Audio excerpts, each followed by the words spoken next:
Hi, this is Chris again in Southern California, the citrus avocado delivery. And this time we have on the other side of the slope really beautiful Eureka lemon, about a 15-gallon size or a very overgrown number 5. And the question is it getting watered enough or too little water? And as my cameraman walks in, we'll look up closely at the plant to see that it's not gotten enough water. How long has it been in the ground? This has been in the ground about a week and a half. Okay, so it's just enough time to begin to see the plant stressing. And how do we know that it's stressing? Well, we've got the lemons, the newest crop of Eureka lemons, drying up and falling off the tree. Those were removed from the soil line. And then we have the other lemons, the smaller ones that are on the tree.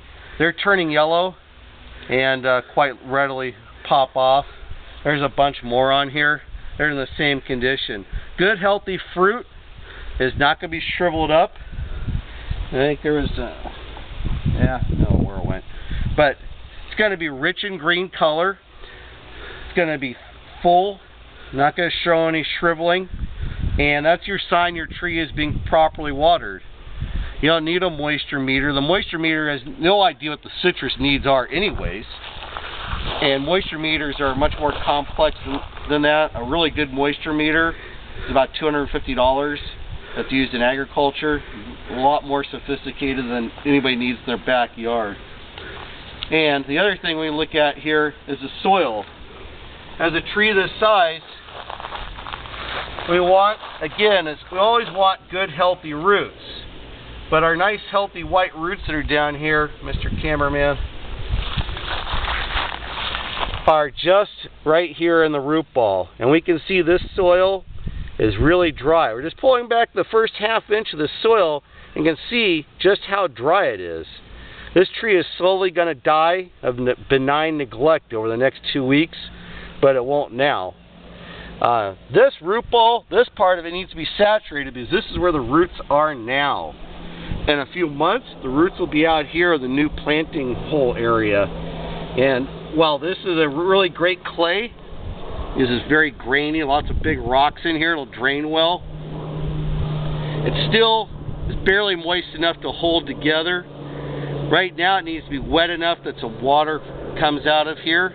Then we know that it's wet enough for these roots to want to grow into it. So we've got another good drip spray right here. This is what you want, a nice big pattern. I'll put that right behind the tree here. That needs to be on for about 4 to 8 hours. When it's done like that, this area will be completely mud soup, and that's what you need the first few weeks these trees are in the ground, especially in our summertime. In Southern California, it's the beginning of September.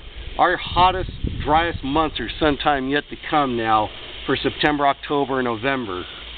So backfill this in. Leave this on for a few hours.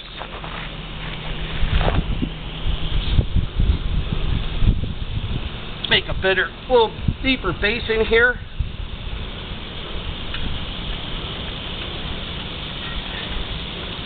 And get this tree healthy. And that's watering when you've just planted.